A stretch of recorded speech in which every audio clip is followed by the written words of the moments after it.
छोटी सी 2 साल की बच्ची को एक बुजुर्ग जो है कि वो गलत किया है। अब हमारे बच्चे देश का भविष्य नहीं है, अब हमारे बच्चे सिर्फ हमारे भविष्य हैं। इनके बारे में हमें यही सोचना होगा कि हमारे बच्चे सरकार की हिफाजत में सेफ रहें, हमारे बच्चे सरकार के नज़रों में अच्छे काम करें, हमारे बच्चे आगे का भविष्य बने। सरकार इसके बारे में हर पेरेंट्स को टेंशन है अपने बच्चों के भविष्य के बारे में, क्योंकि ये good morning guys, Radhe Radhe. कैसे हो आप सब? तो स्वागत है मेरे एक छोटे से मिनी ब्लॉग में। तो मैं बना रही हूँ खाना के लिए परवल आलू का भुजिया, और हो सके तो मैं अभी डिसाइड नहीं की हूँ कि मैं इनके लिए पराठा बनाऊं या फिर कचौड़ी बनाऊं या फिर रोटी बनाऊं, क्योंकि आलू परवल के भुजिया है गाइस, तो तीनों चीज ही खाने में मजा आता है, स्वादिष्ट लगता है। तो इसीलिए मैं सोच रही कि कुछ तो बनाऊं जो कि लल्ला को ज्यादा ही पसंद आए, क्योंकि वो अभी बच्चे हैं ना, उन्हें ये सब चीज जिस तरीके से बच्चे टिफिन लेकर जाते हैं स्कूल में तो बहुत खुश हो जाते हैं कि भाई मैं आज, अपने दोस्तों से बोलते हैं मैं आज पराठा लाया हूँ, चाहे लाई हूँ। और नाश्ता करने के टाइम में वो लोग बहुत ज्यादा खुश हो जाते हैं। नाश्ता करने से पहले, घंटी लगने से पहले ही वो लोग सोचते हैं कि कब घंटी लगे और मैं जाकर मतलब खाऊं। तो उसी तरीके से होता है। तो खाना भी बच्चे हैं, उन्हें जो भी चीज खिलाओ ना बहुत ही प्यार से, बहुत ही खुशी से खाते हैं।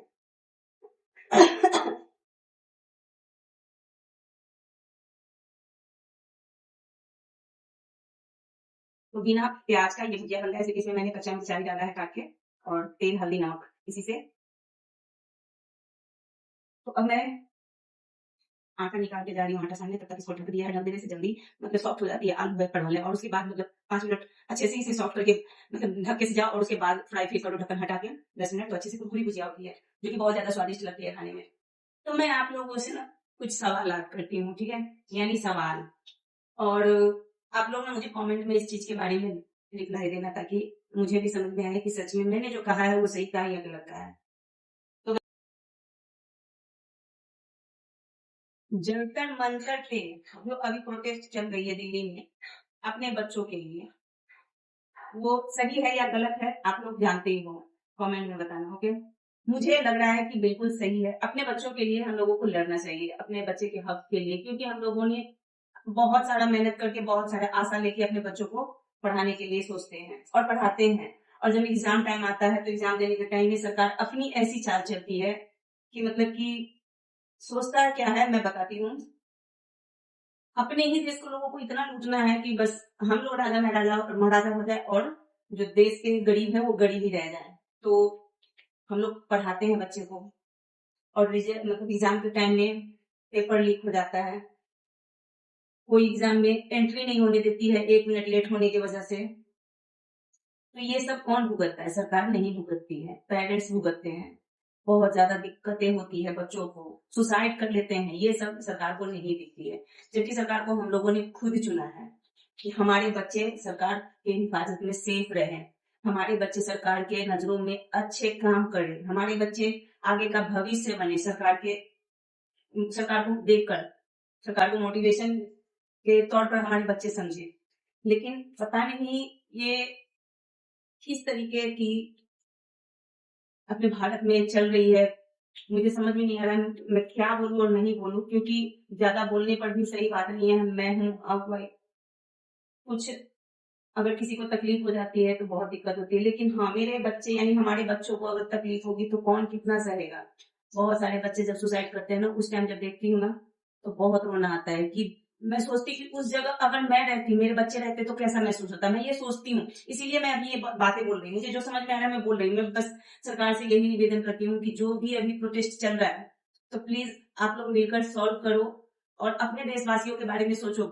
ये देखो कि अपने देश से बाहर का देश कितना ज्यादा डेवलप है। क्यों डेवलप है?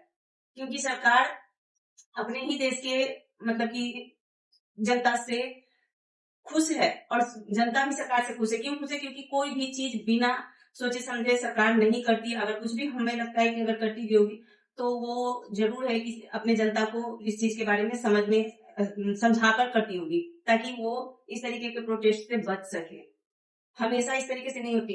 अभी फिलहाल में हम लोगों ने देखा है नेपाल की ये प्रोटेस्ट, देखा है ना। तो मैंने अपने पति से बोली थी, मैं अपने पति से ये बात बोली थी नेपाल के बारे में, कि अभी देखिए, अभी तो नेपाल में ही मतलब कि ये जो युवा सब है, जेनजी सब है, तो प्रोटेस्ट कर रहे हैं। अब कुछ दिनों में जिस तरीके का माहौल अपने इंडिया में हो चुका है ना, यहाँ भी प्रोटेस्ट होगा और ऐसा होगा कि कितने जन को नुकसान होगा, बहुत जनों को नुकसान होगा।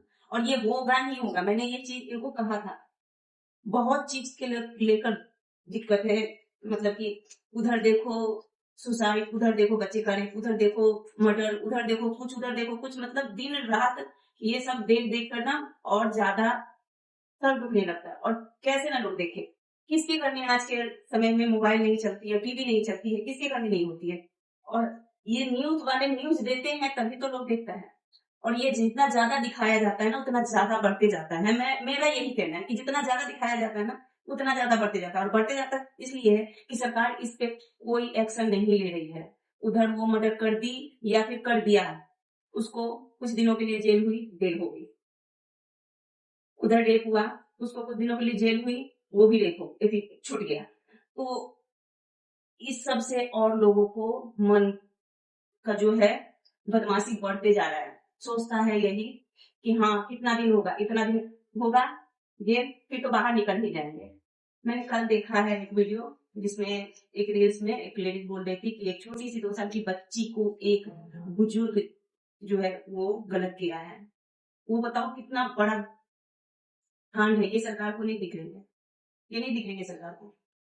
और उससे पहले वो जो 2 साल के बच्चे जो रेप उसने किया था, उससे पहले एक और रेप वो कर चुका था और वो जेल से ही निकला था। और जेल से निकलने के बाद फिर ये कांड किया। क्या उसे पहला रेप का केस के लेकर उसे फांसी नहीं हो सकती थी? उसे रास्ते पर उस बच्चे को पेरेंट्स के हवाले नहीं किया जा सकता था? सरकार कुछ इतना बड़ा एक्शन ले अपने भारत में ताकि लोगों को समझ में आए कि हाँ इतना बड़ा गलती से इतना बड़ा सजा मिल सकता है। उसको सोचने से पहले रूह कांप जाए, ऐसा होना चाहिए। लेकिन अपने देश में बताओ कोई भी ऐसा हार्ड एक्शन लिया जाता है कोर्ट में? कोई भी ऐसा हार्ड जिससे लोगों को डर महसूस हो?